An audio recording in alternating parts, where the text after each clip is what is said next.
درود پاک اللہ سیدنا سیدنا مولانا محمد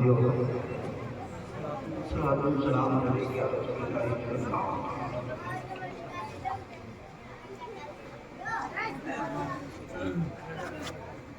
میں نے قرآن پاک کی بڑی مشہور و معروف آیت کریمہ کو ان مقدس علماء کرام کی موجودگی میں آپ حضرات کے روبرو پڑھنے میں شفاعت کیا، جس کا سادہ صدری ترجمہ تحقیق کے تمہارے لیے رسول کائنات کی زندگی بہترین نمونہ عمل ہے۔ حضور کی زندگی ساری کائنات کے لیے مشن راہ ہے۔ آقائے کائنات فخر موجودات معلم کائنات صلی اللہ علیہ وسلم کی زندگی ساری کائنات کے لیے آئیڈیل ہے۔ حضرات، رب تعالیٰ کا لاکھ لاکھ شکر و احسان ہے، اس کا بہت بڑا فضل و کرم ہے کہ اس نے ہمیں آپ کو سب کو انسان بنایا۔ بنانے پر وہ قابل مطلق، چاہتا مکھی بنا دیتا، بنانے پر وہ قابل مطلق، چاہتا مچھر بنا دیتا، بنانے پر وہ قابل مطلق، کنکر پتھر بنا دیتا، بنانے پر وہ قابل مطلق ہے، چاہتا وہ زمین کا معیار نہ بنا دیتا۔ لیکن رب کا احسان دیکھو، اس کا کرم دیکھو، اس کی عنایت، اس کا فضل دیکھو کہ ہمیں کنکر پتھر نہیں بنایا، مکھی مچھر نہیں بنایا، زمین کا بیجان ذرہ نہیں بنایا۔ مخلوق میں سب سے بہتر مخلوق میں سب سے افضل و اعلیٰ مخلوق میں سب سے بہتر و اعلیٰ مخلوق اس نے ہمیں انسان بنایا۔ لقد کرمنا بنی آدم کے تاج کرامت پر نوازا، لقد خلقنا الانسان فی احسن تقویم کے حسین سانچے میں ڈالا۔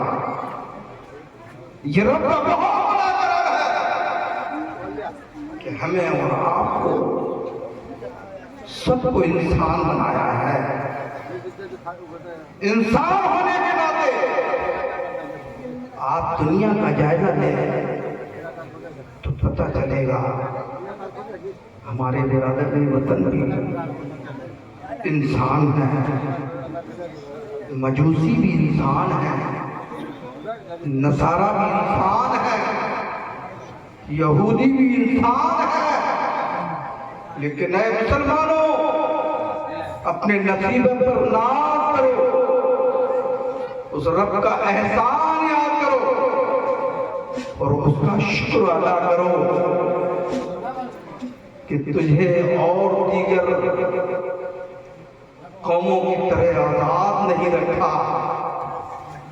رب نے جہاں تجھ پر احسان یہ فرمایا کہ تجھے انسان بنایا ہے، مزید احسان رب نے تجھ پر یہ فرمایا ہے کہ رب نے تجھے مسلمان بنایا ہے۔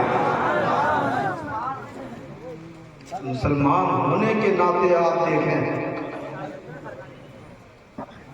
کہ میرا ایمان کہتا ہے جس نے آدم کا کلمہ پڑھا وہ بھی مسلمان، نوح کا کلمہ پڑھا وہ بھی مسلمان، جس نے ہود کا کلمہ پڑھا وہ بھی مسلمان، جس نے حضرت لوط کا کلمہ پڑھا وہ بھی مسلمان، جس نے حضرت ثمود کا کلمہ پڑھا وہ بھی مسلمان۔ 1,24,000 کم و بیش انبیاء و مرسلین علیہ الصلوۃ والتسلیم کا جس نے کلمہ پڑھا وہ مسلمان۔ لیکن اے مسلمانوں، اس رب کا شکر ادا کرو، اس کا احسان یاد کرو کہ جہاں تک پر یہ احسان فرمایا کہ مکھی مچھر کنکر پتھر نہیں بنایا، انسان بنایا۔ انسان ہونے کے ساتھ ساتھ رب تعالیٰ نے ہم پر عظیم احسان یہ فرمایا کہ رب نے مسلمان بنایا ہے۔ لیکن اے مسلمانوں، اپنی قسمت پر اتراؤ، نصیبے پر فخر کرو، رب کا شکر ادا کرو کہ رب نے تجھے آدم کی امت میں پیدا نہیں کیا ہے، نوح کی امت میں پیدا نہیں کیا ہے، لوط کی امت میں پیدا نہیں کیا ہے۔ رب نے تجھ پر سب سے بڑا احسان، سب سے بڑا احسان رب نے یہ کیا ہے کہ رب نے اپنے محبوب کی امت میں پیدا کیا ہے، اپنے محبوب کی امت میں پیدا کیا ہے۔ ہمیں اس محبوب کی امت میں، جس امت کی جس امت میں شمولیت کی تمنا ہے، خواہش ہے، حضرت انبیاء کرام کر رہے ہیں، رسولان الزام کر رہے ہیں، کبھی ہم نے ایک پل کے لیے خدا را یہ سوچا ہے کہ ہمارا مقام کیا ہے، ہمارا مرتبہ کیا ہے، ہمارا درجہ کیا ہے، ہمارا وقار کیا ہے؟ ہمیں آپ اس محبوب کی امت ہیں، ارے جس محبوب کی امت میں شامل ہونے کے لیے انبیاء و مرسلین تمنائیں کر رہے ہیں، رب کی بارگاہ میں عریضہ پیش کر رہے ہیں۔ ایک بات آپ کو اور بتا دوں، کیا انبیاء کرام کی مرتبے کو، رسولان الزام کی مرتبے کو آپ کیا سمجھتے ہیں؟ انبیاء و مرسلین سے افضل اس روئے زمین پر کوئی مخلوق نہیں ہے، لیکن وہ انبیاء و مرسلین بھی اس بات کے متمنی ہیں، اس بات کے خواہش مند ہیں، رب اپنے محبوب کی امت میں پیدا فرما دے۔ اے محبوب، اے رب اپنے محبوب کی امت میں پیدا فرما دے۔ لیکن ہم نے اپنے وقار کو مجبور کیا ہے، ہم نے اپنی عزت کو پامال کیا ہے، ہم نے کبھی اپنے وقار کو نہیں سمجھا، ہم نے اپنی عزت کو نہیں پہچانا۔ آج معاملہ کیا ہے؟ آج ہماری عزت پامال ہے، آج ہمارا وقار مجروح ہے، آج ہماری عزت سرے بازار نیلام کی جا رہی ہے۔ میں کہنا چاہتا ہوں پیارے، یہ وقار ہم نے خود مجروح کیا ہے۔ جہاں ہمارا وقار، لوگ ہمارا ادب و احترام کرتے تھے، دنیا کو کھانے کا طریقہ ہم نے دیا ہے، بیٹھنے کا سلیقہ ہم نے دیا ہے، بول چال کا تمیز ہم نے بخشا ہے، آج وہی قومیں آج ہمارے سر پہ بڑھ چڑھ کے بول رہی ہیں۔ کیا وجہ ہے؟ آج ہمارا کھانا پینا کیسا ہو گیا ہے، وہ مزید بتانے کی ضرورت نہیں ہے۔ شادی بیاہ کی محفلیں ہوں تو آپ جا کر اپنے ایمان، اپنے سینے پر ہاتھ رکھے، ایمانی نگاہوں سے دیکھ لینا اور سوچنا کہ یہی مسلمانوں کا طریقہ ہے کھانے کا۔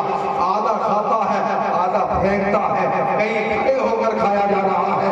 ایسا نہیں ہونا چاہیے۔ لیکن میں بتانا یہ چاہتا ہوں کہ پیارے، آج کے اس عرس کی تقریب میں سمجھتا ہوں یقیناً اولیاء اکرام کے اوپر بیانات ہونا چاہیے تھا، اولیاء اکرام کے فضائل و کمالات کو بیان کرنا چاہیے تھا، یا اور ایسے معاملات بتانا چاہیے تھا۔ لیکن آج میں نے بہتر یہ سمجھا ہے کہ مجھے ایسا سنہرا موقع ملا ہے تو ایسے موقع پر آپ کو کوئی پیغام دے کر جانا چاہتا ہوں، اور آپ کو پیغام دے دیا جائے۔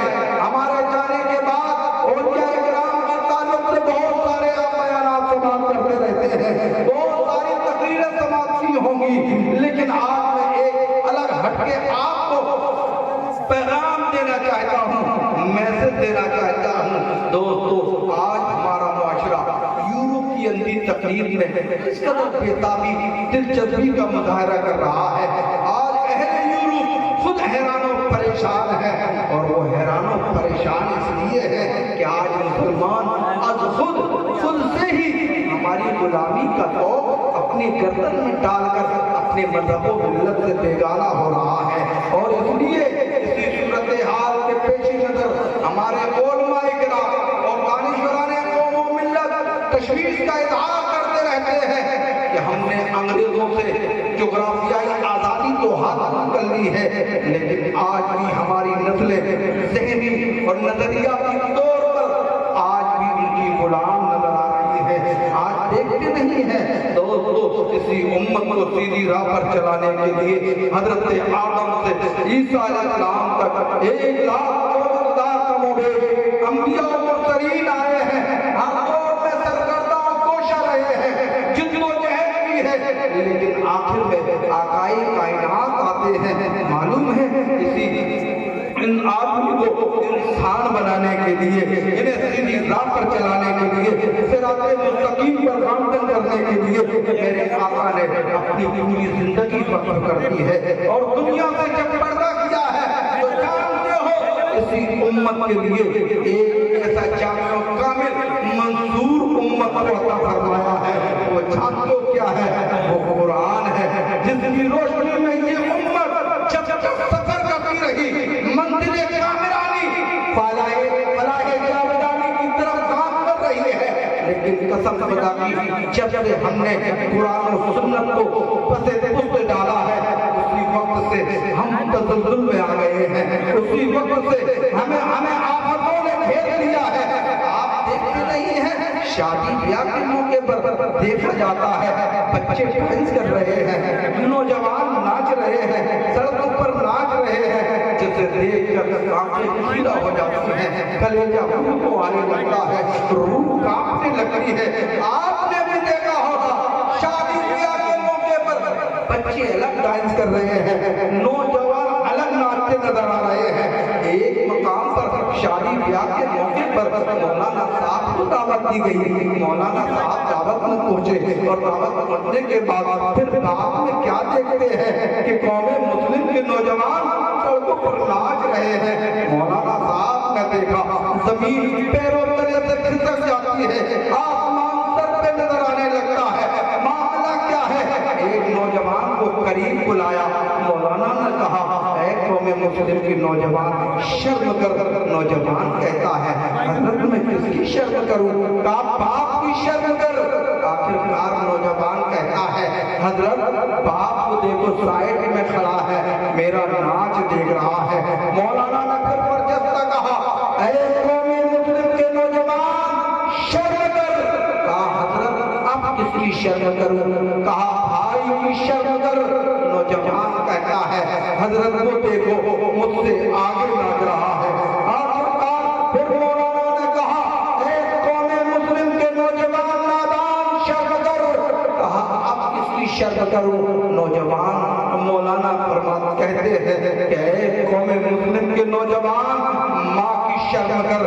کہا وہ دیکھو چھت پہ کھڑی میرا ناچ دیکھ رہی ہے، میرے حوصلے بلند کر رہی ہے۔ مولانا پیش میں آ گئے اور فرمایا اے قوم مسلم کے نوجوان نادان اب شرم کر۔ کہا اب کس کی شرم کروں؟ کہا بہن کی شرم کر۔ کہا حضرت وہ دیکھو چھت پہ کھڑی میرا نام دیکھ کر تالیاں بجا رہی ہے۔ آخرکار مولانا تڑپ گئے، بے چین و بے قرار ہو گئے۔ فرمایا قوم مسلم کے نوجوان نادان تجھے باپ کی شرم نہیں، ماں کی شرم نہیں، بہن کی شرم نہیں، بھائی کی شرم نہیں۔ ایک پل کے لیے تو نے یہ سوچا ہوگا کہ کس نبی کی امت میں ہے، کس رسول کا کلمہ پڑھتا ہے، تو کہیں بھی رہے اور تیرے نبی مدینے میں رہے، تو دنیا کے جس کونے میں رہے، وہ نبی مدینے میں تجھے دیکھ رہے ہیں، وہ نبی تجھے مدینے سے دیکھ رہے ہیں۔ تو نے مدینے پر ہاتھ رکھ کے کبھی ایک پل کے لیے یہ سوچا کہ وہ نبی مدینے میں رہ کر جب تجھے ناچتا ہوا دیکھتے ہوں گے انہیں کس قدر تکلیف ہوتی ہوگی۔ آپ نبی نے کیا طائف کی گلیوں میں پتھروں کی چوٹیں اس لیے کھائی تھی کہ میرے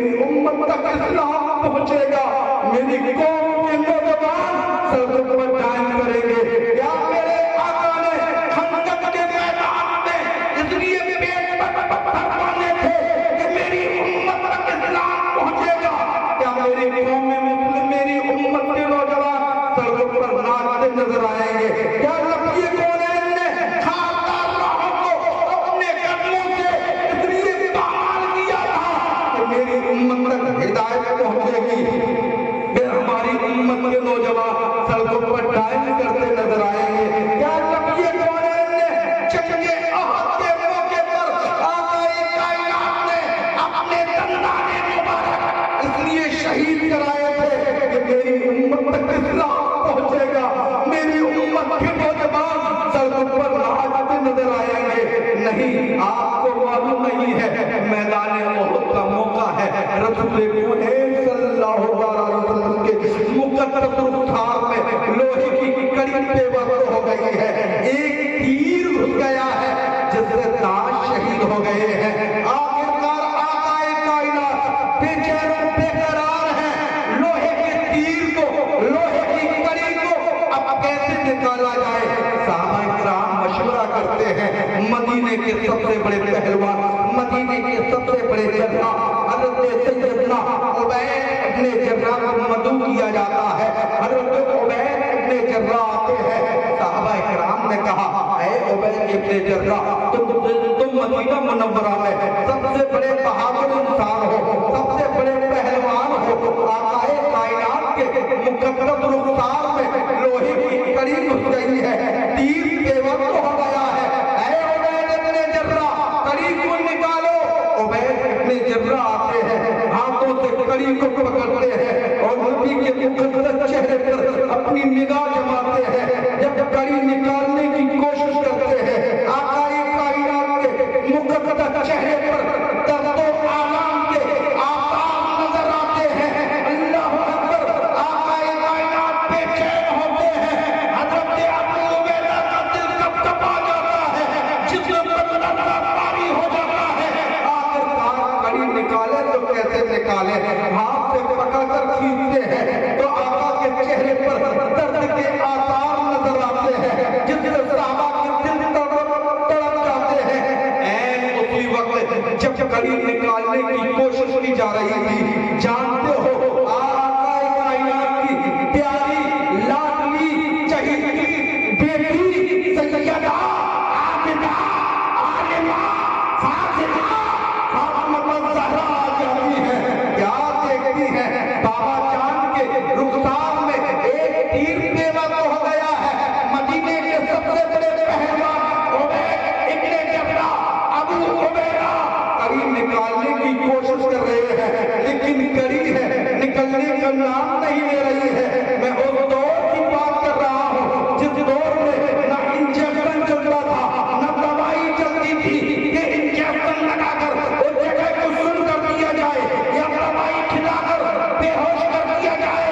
ایسے عالم میں آخرکار کیا کرتے ہیں؟ عبید ابن جرح ہے، نبی کے مقدس رخسار پر اپنی دونوں ہتھیلیوں کو رکھتے ہیں، ہتھیلیوں کو رکھتے ہیں اور دانتوں تلے آپ تیر کو دباتے ہیں، لوہے کی کڑی کو دباتے ہیں، اپنی تمام طاقت و قوت کو اکٹھا کرتے ہیں، یکجا کرتے ہیں، پھر نبی کے مقدس رخسار پہ آپ ہتھیلی رکھتے ہیں، پوری طاقت و قوت کو استعمال کرتے ہیں۔ دوستو جانتے ہو جب حضرت ابو عبیدہ نے جب نبی کونین کے مقدس رخسار میں چھپی ہوئی کڑی کو نکالا ہے تو جانتے ہو صرف کڑی نہیں نکلی تھی، نبی کے مقدس رخسار سے خون کا فوارہ جاری ہو جاتا ہے، صحابہ کرام تڑپ جاتے ہیں، ابو عبیدہ کب کب آ جاتے ہیں، حضرت فاطمہ رضی اللہ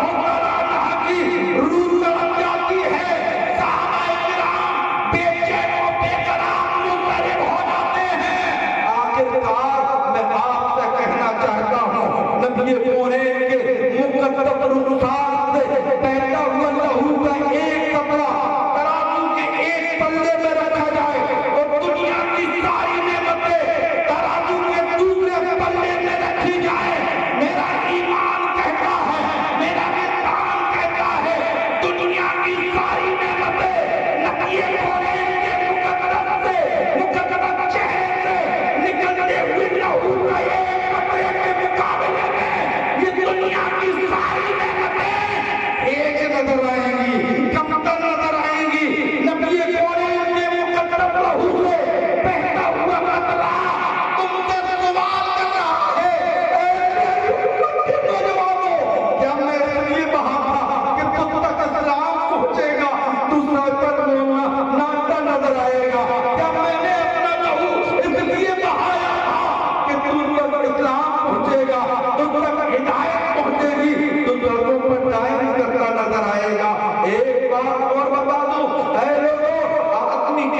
بے حیا ہے، بیٹا کتنا بے حیا ہے، کتنا بے شرم ہے۔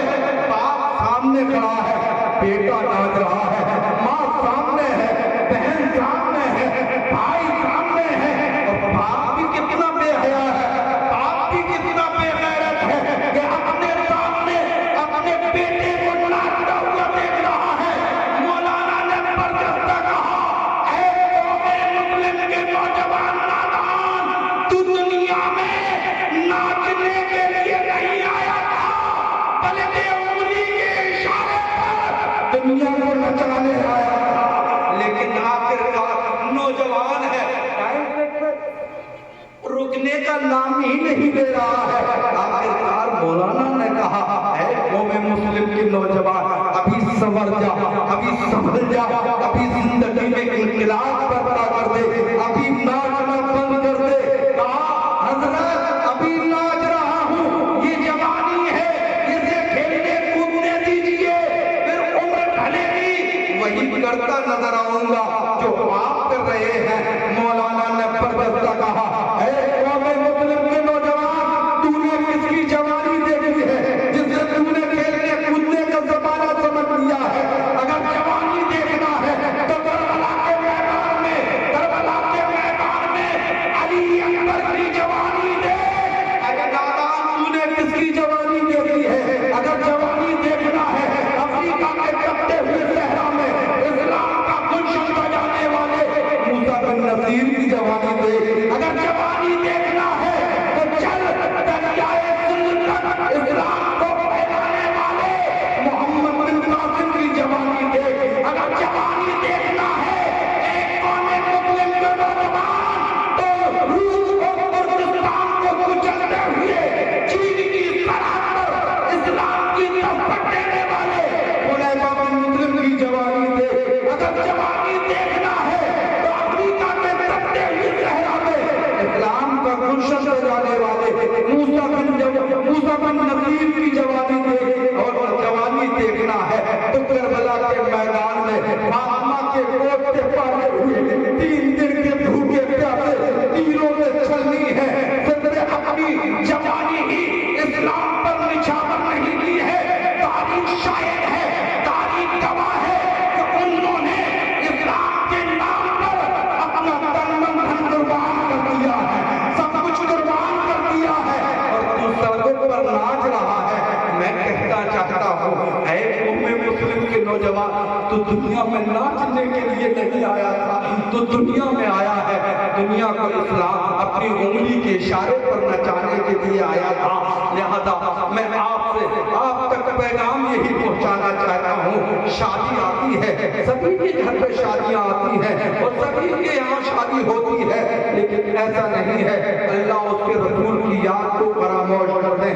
ہمیں شادی کے موقع پر کرنا تو یہ چاہیے تھا کہ جس اللہ تعالیٰ نے ہمیں شادی کا سنہرا موقع ہمیں فراہم کیا ہے، ہم اللہ کے رسول کی یاد کو غافل نہ کریں اور عزت پشت نہ ڈالیں، فراموش نہ کریں، بلکہ ہمارے گھر پہ شادی ہو، شادی بعد میں ہو، میلاد مصطفیٰ پہلے ہو، شادی بعد میں ہو، آقائے کائنات کی نعت پہلے پڑھی جائے۔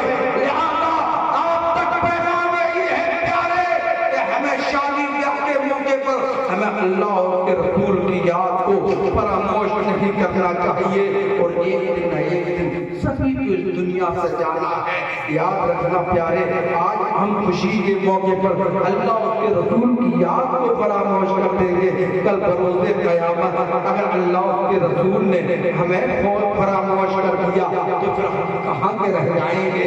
کون ہمارا مددگار ہوگا؟ کون ہمارا یار ہوگا؟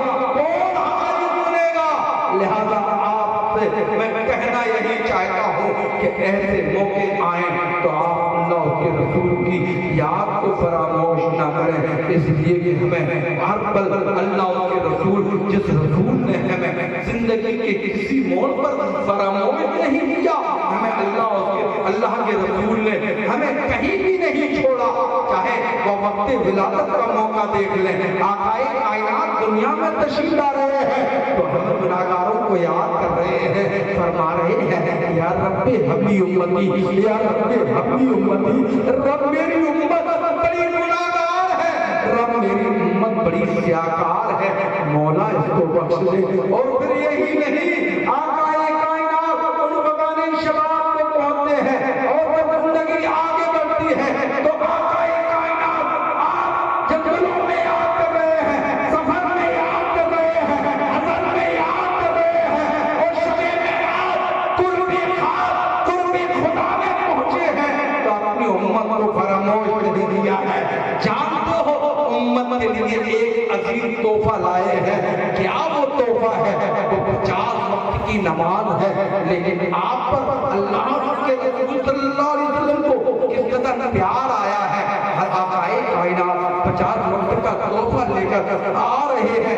اسی درمیان حضرت موسیٰ سے ملاقات ہوتی ہے، کہا اے اللہ کے رسول، اے محمد رسول اللہ، آپ کو رب تعالیٰ نے کیا تحفہ دیا ہے؟ آپ فرماتے ہیں میری گناہگار امت کو، میری سیاکار امت کو 50 وقت کی نماز کا تحفہ دیا ہے۔ اللہ اکبر، تحفہ دیا ہے۔ آپ کی امت یہ 50 وقت کی نماز ادا نہ کر سکے گی، لہذا کہ اس میں تخفیف کروائیے، اس میں کمی کم کروائیے۔ آپ جاتے ہیں 50 سے 45، 45 سے 40، 40 سے 35، 35 سے 30، 30 سے 25، یہ کے بعد دیگر 5 وقت کی نماز رہ جاتی ہے۔ حضرت موسیٰ سے پھر ملاقات ہوتی ہے، آپ فرماتے ہیں یا رسول اللہ کیا معاملہ درپیش آیا؟ آقائے کائنات ارشاد فرماتے ہیں اے اللہ کے موسیٰ پیغمبر، اے کلیم سنو، معاملہ یہ ہے اللہ تعالیٰ نے 50 سے 5 وقت کی نماز ادا کم کر دی ہے اور امت کو دی ہے۔ آقائے حضرت موسیٰ عرض کرتے ہیں یا رسول اللہ اور اس میں تخفیف کروائیے، تو آقائے کائنات ارشاد فرماتے ہیں اب مجھے حیا آتی ہے، اب مجھے حیا آتی ہے۔ اللہ اکبر، آواز آتی ہے ہدایت میں بھی، اے محبوب مایوس نہ ہو، فکر مت ہو، اس لیے کہ میں نے 50 سے جو 5 وقت کی نماز دی ہے کم کی ہے، لیکن اے میرے محبوب آپ کی گناہگار امت اگر 5 وقت کی نماز ادا کرے گی اس کے نام اعمال میں 50 وقت کا ثواب دے دیا جائے گا۔ لہذا خدارا یہ نماز ہم نہیں پڑھتے ہیں، ہم سوتے جاگتے رہتے ہیں۔ اللہ تعالیٰ جب کسی سے ناراض ہوتا ہے تو یاد رکھنا روٹی بند نہیں کرتا، پانی بند نہیں کرتا، دولت ٹھنڈا پانی بند نہیں کرتا۔ اللہ جب ناراض ہوتا ہے تو سجدے کی توفیق چھین لیا کرتا ہے۔ سجدے کی توفیق چھن گئی تو سمجھ لو اللہ ہم سے ناراض ہے۔ اگر ہم سجدہ کر رہے ہیں تو آپ یقین رکھیں، آپ سمجھیں کہ یقیناً اللہ ہم سے راضی ہے، اللہ ہم سے خوش ہے۔ اور یاد رکھنا پیارے، یہ دولت تو اللہ تعالیٰ سبھی کو دیتا ہے، چاہے اپنے ہوں، چاہے بیگانے ہوں، چاہے دوست ہوں، چاہے دشمن ہوں، اس کی بندگی کرنے والے ہوں یا نہ کرنے والے ہوں، لیکن یاد رکھنا رب تعالیٰ سجدے کی توفیق اسی کو دیتا ہے جس سے اللہ راضی ہوا کرتا ہے۔ آخری بات یہ ہے کہ پیارے یہ سجدے ہم جسے چھوڑ دیتے ہیں، یہی جو سجدہ نہیں کرتے ہیں میدان محشر میں ان کا حشر قارون کے ساتھ ہوگا، حامان کے ساتھ ہوگا، شداد کے ساتھ ہوگا، ابو لہب کے ساتھ ہوگا۔ میں آپ سے پوچھنا چاہتا ہوں کیا آپ دشمنان خدا کے ساتھ رہنا گوارا کریں گے؟ آپ کہیں گے حضرت کیسی باتیں کرتے ہیں، ہم کبھی اس کی صحبت تو دور ہے، ہم اسے دیکھنا پسند نہیں کریں گے، لیکن خدا را ایک پل کے لیے سوچو میدان محشر میں جو نماز ادا نہیں کرتے ان کا حشر انہیں ابو لہب کے ساتھ ہوگا، عتبہ و شیبہ کے ساتھ ہوگا، حامان قارون کے ساتھ ہوگا۔